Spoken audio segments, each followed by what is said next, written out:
Mesdames et messieurs, bonsoir. Merci d'avoir choisi RTI 1 à la une de ce 20h. La ministre Mariatou Koné, nouveau maire de Boundiali, a été investie par le Premier ministre Amadou Gon Coulibaly hier samedi. La candidate du RHDP aux dernières municipales avait remporté avec plus de 85% des voix. Le chef du gouvernement ivoirien a par ailleurs lancé les travaux de voirie de la région de la Bagoue. Le Forum international du développement de l'Afrique a refermé ses portes ce week-end au Maroc. Les organisateurs ont fait le bilan. On enregistre plus de 2000 opérateurs économiques et 5000 rendez-vous d'affaires. Objectif, booster le développement économique du continent par les entreprises africaines via les partenariats. Précis, projet de renaissance des infrastructures de Côte d'Ivoire fait le point de ses activités. 12 milliards de francs CFA ont été investis en 2018 pour l'amélioration des infrastructures de base dans 7 communes avec l'appui de la Banque mondiale. Plusieurs écoles ont été réhabilitées, des routes reprofilées, des emplois créés.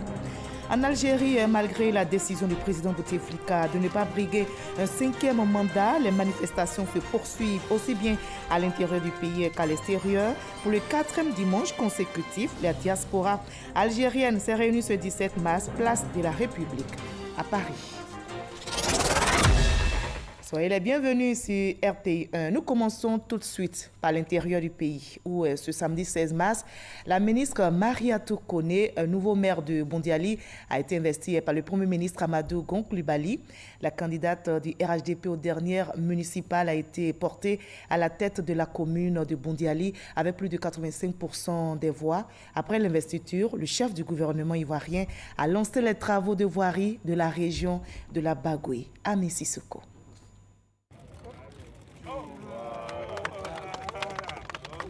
Le premier mandat du maire de Boundiali, Mariatou Koné, débute bien.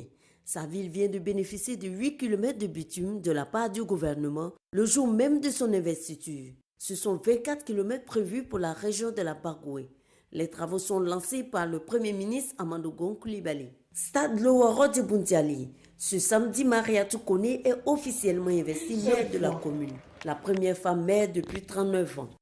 En ce jour spécial pour elle, membres du gouvernement et population n'ont pas tari d'éloges à son égard. Votre mère, mesdames et messieurs, est d'abord et avant tout une femme exceptionnelle. Douter d'un courage à toute épreuve est une très grande discrétion. Je salue la présence forte des membres du gouvernement à cette cérémonie. De mémoire de ressortissants de la Bagoue, il n'y a jamais eu autant de membres du gouvernement à une cérémonie dans notre région. C'est, Monsieur le Premier ministre, pour venir vous accompagner, pour vous montrer notre attachement à votre personne, pour vous dire que nous sommes en ligne avec la vision du président Alassane Ouattara. L'installation de Madame la ministre Mariatou Koné en tant que maire est la preuve que Boundiali est en avance dans la mise en œuvre de la politique du genre. Avec Mariatou Koné, nous sommes rassurés que la mairie de Boundiali se trouve entre de très bonnes mains. Son premier quinquennat, Mariatou Koné compte le placer sous le sceau du développement, d'où des doléances à l'endroit du Premier ministre, président de la cérémonie. Monsieur le Premier ministre, les défis à relever par le nouveau maire que je suis sont nombreux. Au rang des priorités figure l'amélioration de l'accès à l'eau potable, à l'électricité, l'amélioration de l'accès à la santé, le bitumage des artères de la ville. Boundiali souhaiterait disposer d'un peloton mobile de gendarmerie en vue d'assurer une meilleure protection des biens et des personnes. Répondant aux préoccupations du nouveau maire, Amadou Gon Coulibaly annonce de grands chantiers pour la région de la Bagoue.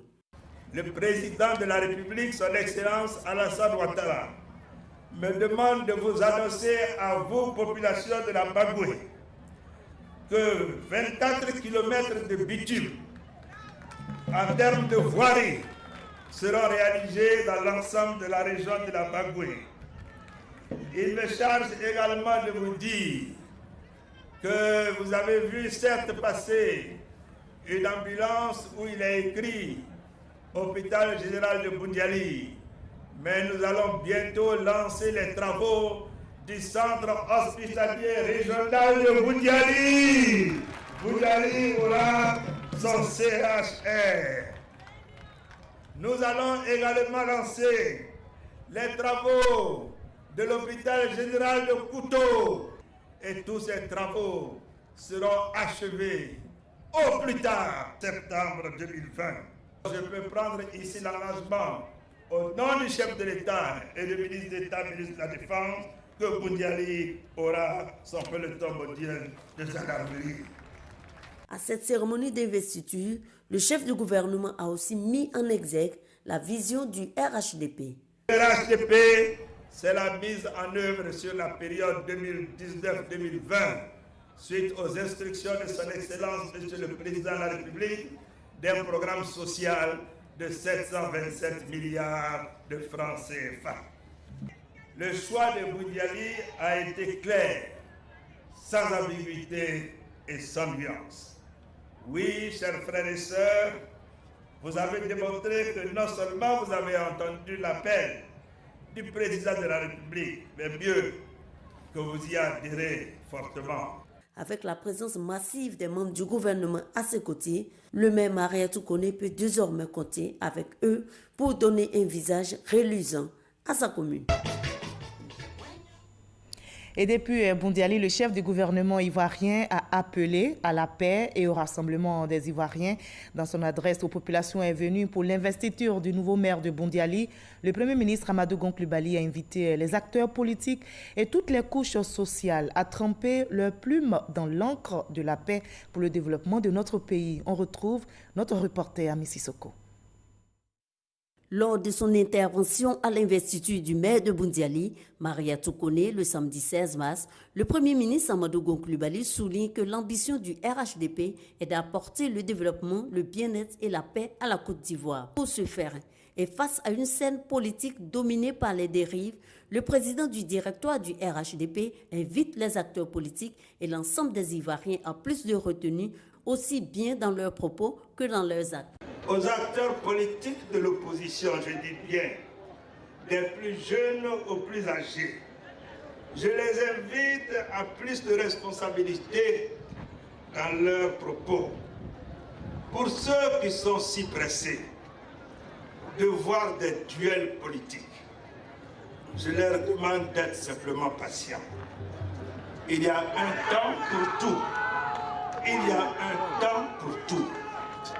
Nous, aujourd'hui, quand le président Ouattara se lève, sa préoccupation, c'est comment faire en sorte que les Ivoiriens vivent mieux. Quand il se lève le matin, qu'il commence à appeler ses collaborateurs avant d'aller au bureau. Quand il est au bureau, quand il rentre le soir et qu'il est au téléphone avec ses collaborateurs, il est au téléphone avec ses populations, il est au téléphone avec l'extérieur du pays. Il se préoccupe de savoir comment faire en sorte que les conditions de vie des Ivoiriens s'améliorent davantage chaque jour.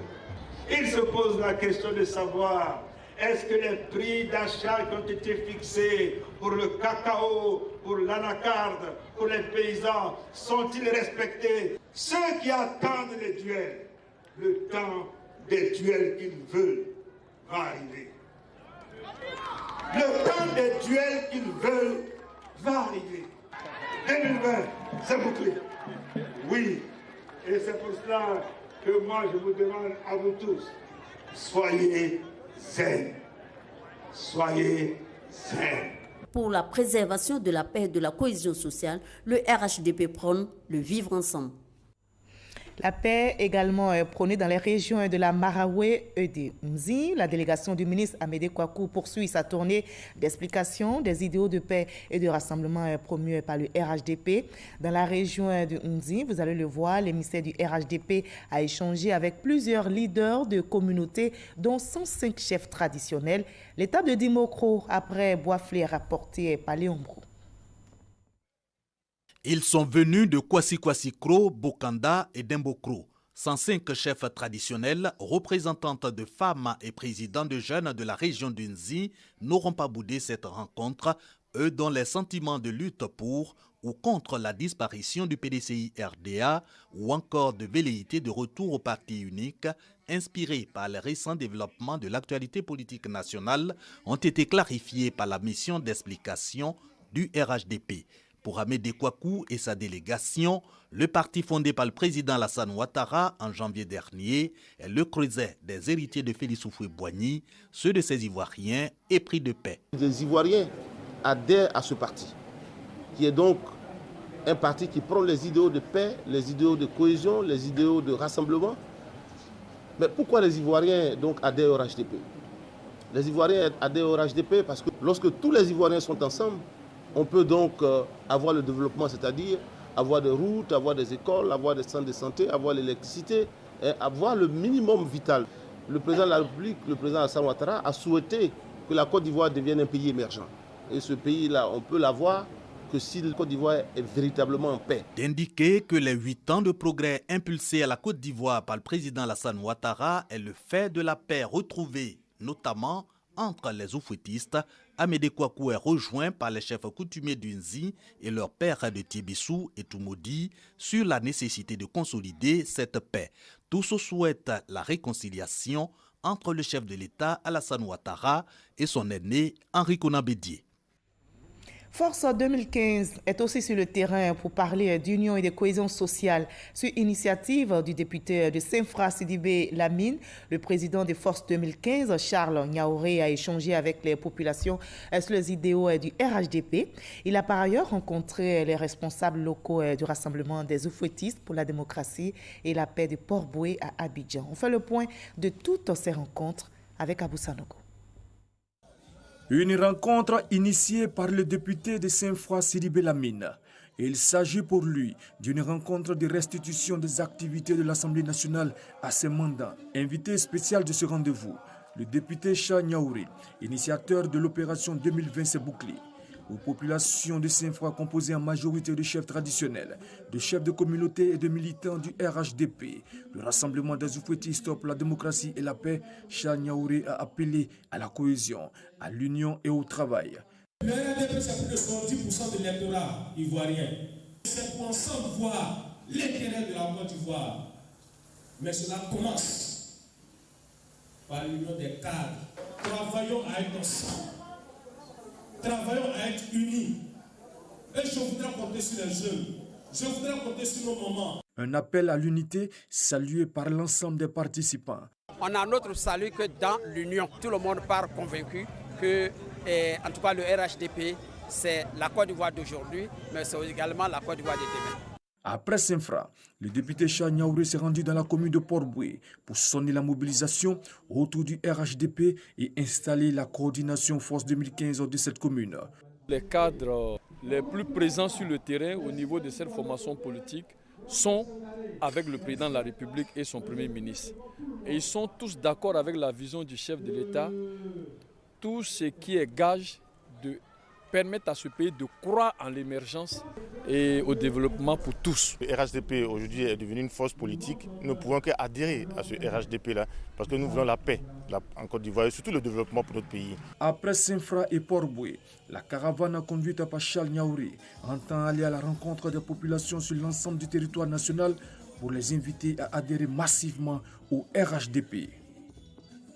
Je vous conduis à présent à Casablanca au Maroc pour évoquer un autre sujet, le Forum international du développement de l'Afrique qui a refermé ses portes ce week-end. D'après les organisateurs, la 6e édition a enregistré plus de 2000 opérateurs économiques et 5000 rendez-vous d'affaires. L'objectif est clair, booster le développement économique de notre continent par les entreprises africaines via les partenariats. Francis Boifoué était au Maroc pour RTI 1.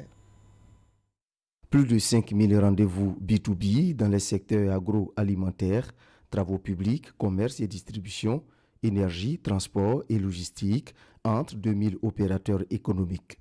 Le Forum international du développement de l'Afrique FIAT 2019 est considéré comme la plus grande rencontre d'affaires du continent. La data, la voix, le mobile money ce type de produit que nous distribuons, c'était justement d'avoir des personnes pour nous permettre justement, comme je dis, des smartphones low cost, afin que nos populations, qui sont pour la plupart rurales, puissent bénéficier de cette expérience-là. Tous les pays aujourd'hui mettent en point de mire l'entrepreneuriat féminin, car tout le monde est conscient que l'économie d'un pays part par le développement des PME. Le FIAD 2019 prône l'intégration économique à travers des partenariats entre entreprises du secteur privé. C'est ce secteur privé africain structuré, connecté, fort, soutenu dont l'Afrique a besoin aujourd'hui. Dans cette nouvelle vision du développement, le secteur privé en est le moteur et l'État devra créer les conditions pour accompagner l'entrepreneuriat et favoriser une meilleure insertion des jeunes diplômés. Les jeunes ont beaucoup de mal à accéder au marché du travail, même quand la croissance est forte. Et ce qui est unique au monde, les jeunes qualifiés ont plus de mal que les non qualifiés. Ça, c'est unique.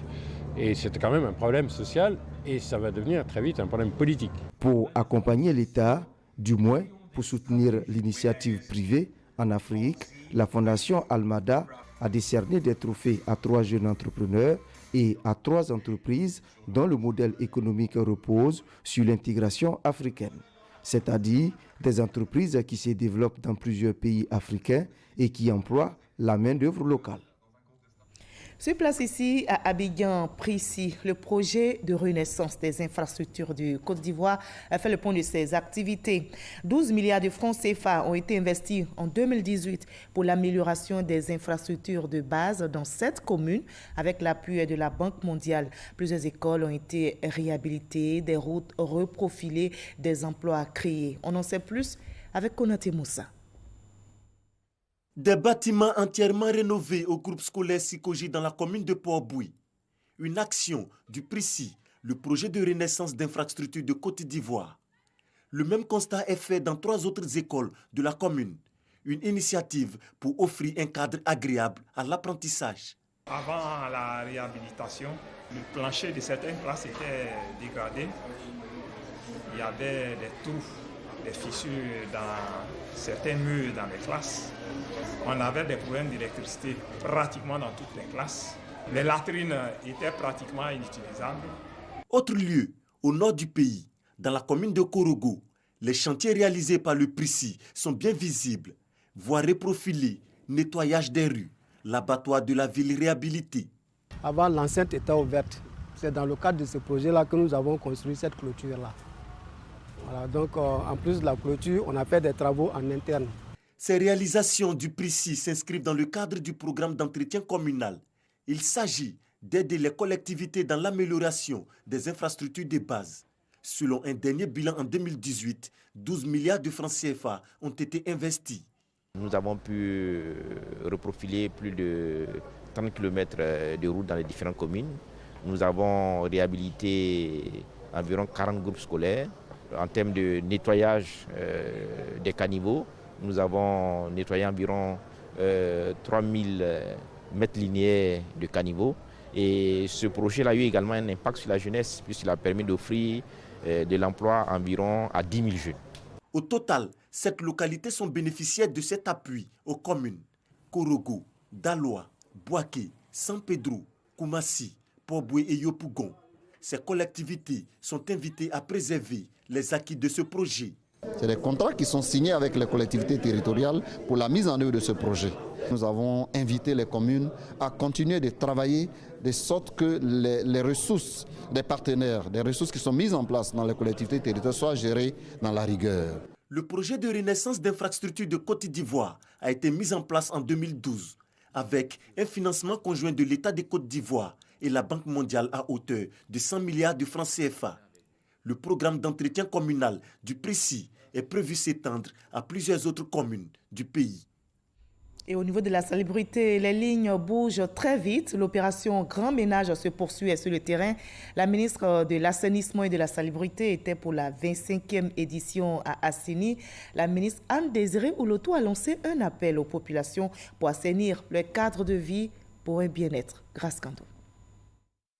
Assini, à 80 km à l'est d'Abidjan, dans le sud Comoé, accueille la 25e édition de l'opération Grand Ménage. La propreté, c'est Abidjan, mais c'est aussi toutes les villes de l'intérieur du pays.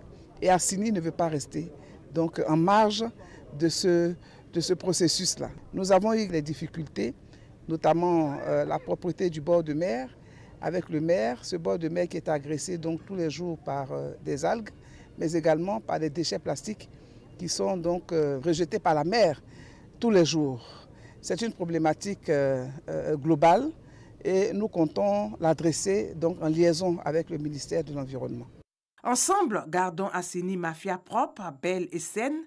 Autour de ce thème, les différentes couches sociales, avec à leur tête le premier magistrat, s'engagent à ne plus salir leur environnement, balayer et entretenir leur cadre de vie et éviter de déféquer à l'air libre. À notre élection, nous avions comme ambition de faire d'Assini une cité touristique de référence mondiale.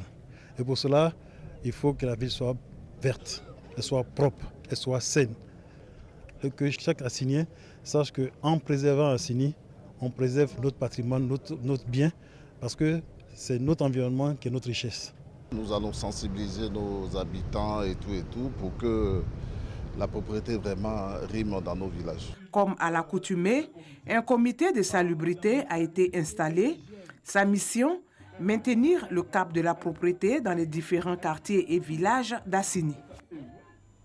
Dans le domaine des médias, on les connaît. Ils ont fait les beaux jours de la RTI. Ce sont les anciennes gloires. Les journalistes, techniciens, commerciaux, tout corps de métier confondus, ils ont décidé de lancer une amicale pour réfléchir sur leur contribution pour une RTI de qualité, mais surtout pour créer et favoriser entre eux la solidarité et la fraternité, comme nous l'explique de façon détaillée Franck Quadio.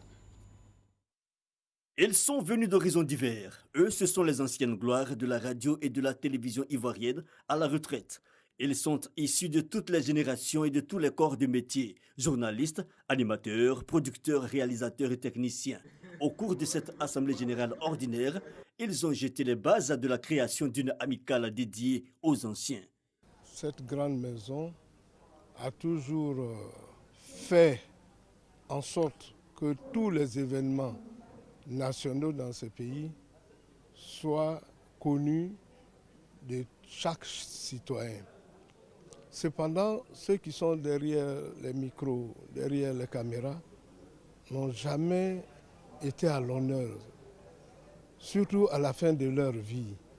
Il y a un vide qu'il fallait combler et c'est pour cette raison que nous saluons la création de cette amicale. Une rencontre donc pour sceller les bases de la réflexion et de l'action. Un comité de réflexion est alors mis en place pour élaborer les textes qui régiront désormais cette amicale qui demeurera le creuset de leur existence, histoire de consolider les lignes de camaraderie, de fraternité et de solidarité. Au terme de cette rencontre, ils se sont engagés à porter sur les fonds baptismaux les 2A RTI, l'amicale des anciens de la RTI. Voilà des anciennes gloires donc, qui ont fait les beaux jours de la RTI, des gloires que vous avez connues.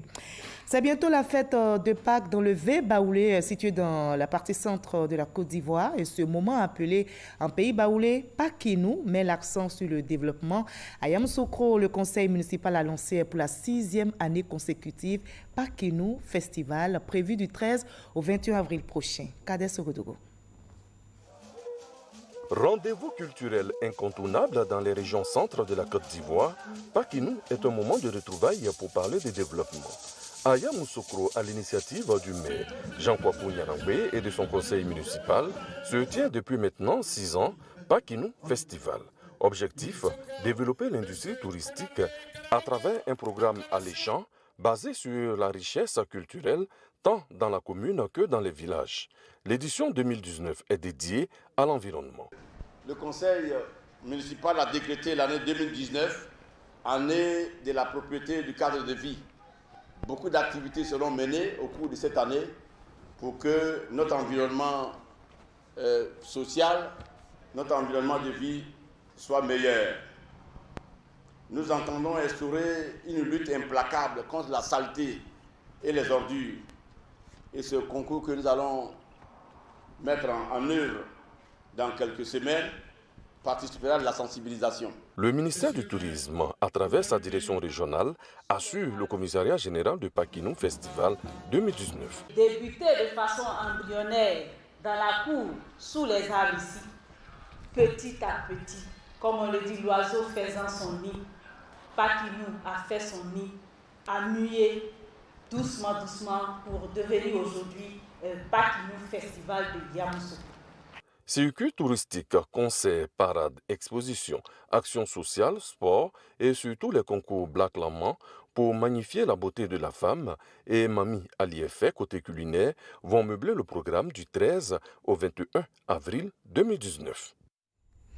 Autre événement qui retient aussi l'attention en Côte d'Ivoire, c'est le Hajj 2019. Comment se prépare le comité d'organisation? Quelles sont les dispositions à prendre? Autant de préoccupations évoquées dans le magazine du dimanche au journal des 13h présenté par Juliette Ouya. Elle avait pour invité l'imam Bachi Ouattara, commissaire du Hajj. Voyons un extrait de leur entretien. Ceux qui ont payé le coût du Hajj, qui n'ont pas été pris en compte par la plateforme, après ce recensement, nous avons constaté qu'il y a 680 places qui se dégagent, un reliquat de 680 places. Nous convions tous les candidats, les 680 candidats qui seront convoqués et qui verront leur nom sur la liste, sur notre plateforme, nos différents canaux. C'est ceux-là qui sont concernés par cette opération exceptionnelle. Donc le mercredi 20, ils passeront à la grande mosquée de la Riviera Golfe, de la manière dont nous organisons le départ. Il y a un checkpoint, il y a la liste des personnes. Ils viennent avec le passeport, l'original, la photocopie, la carte nationale d'identité, les photocopies, le certificat médical d'aptitude pour le Hajj 2019 et le carnet de vaccination, ainsi que les 8 photos d'identité en couleur à fond blanc. Sans l'argent, ils ne viennent pas avec l'argent.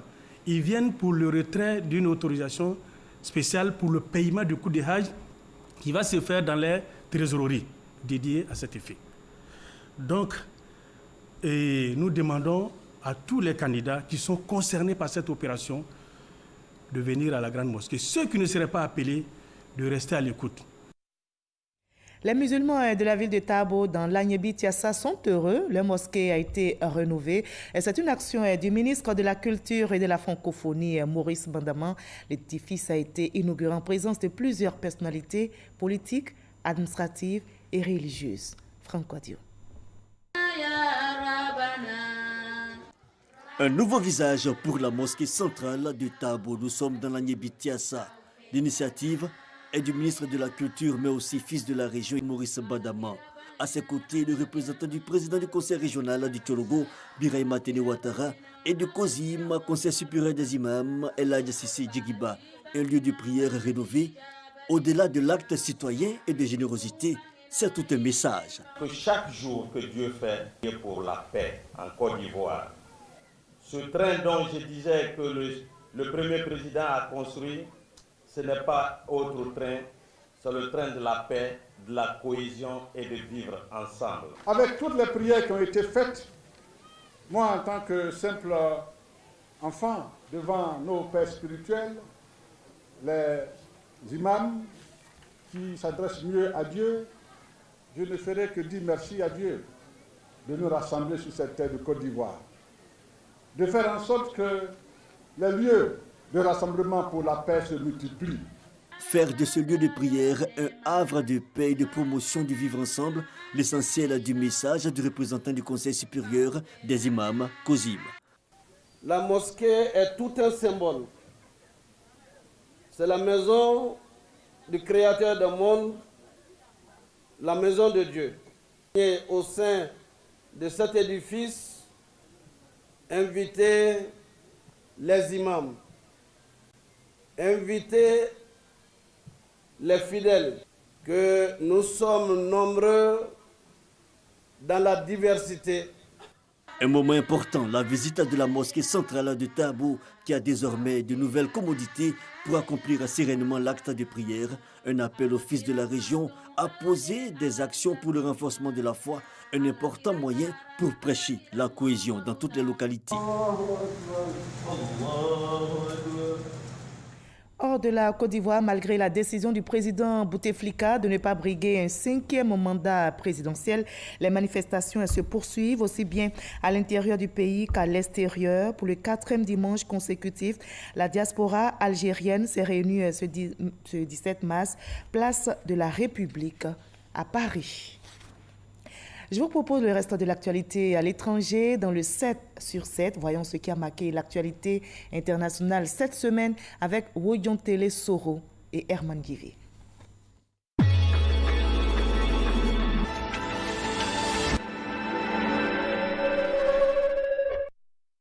En Algérie, Abdelaziz Bouteflika, candidat déclaré à la présidentielle du 18 avril, n'ira pas au bout de l'élection. Rentré chez lui sous la pression de la rue, le président algérien a rendu public son retrait de candidature. Son premier ministre Ahmed Houhaïa a cédé son fauteuil à Noureddine Bedoui.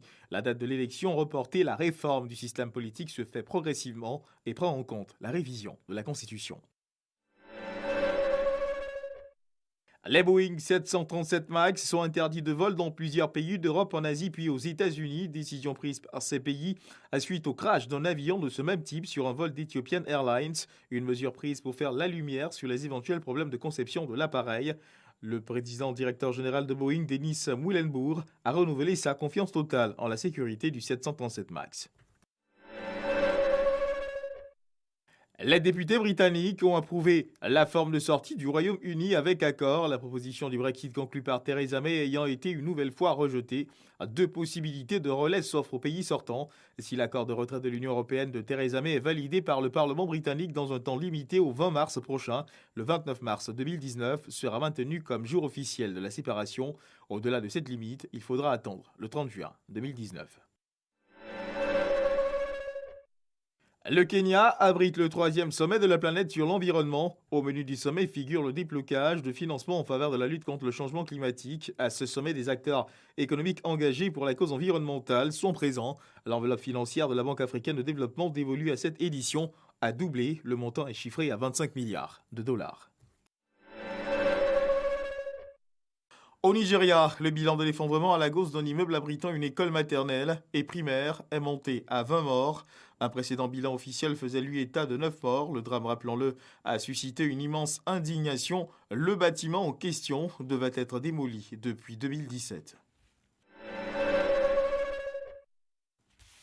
De violentes manifestations de gilets jaunes ont éclaté à Paris. Acte 18 de ces manifestations qui ont causé de nombreux dégâts. Plusieurs magasins ont été la cible de pillages de la part de manifestants en colère. La police a eu bien du mal à maîtriser les manifestants.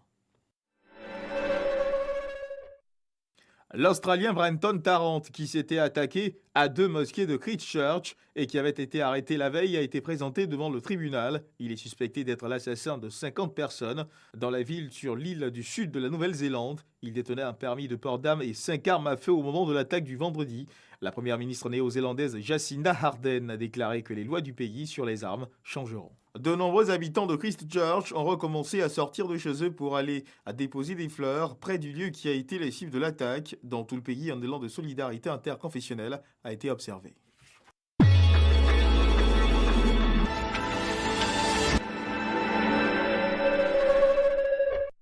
Et ainsi va le monde, fin de ce 20h. Merci à vous tous de votre aimable attention. À 23h, retrouvez Kolo Koulibaly pour le dernier journal.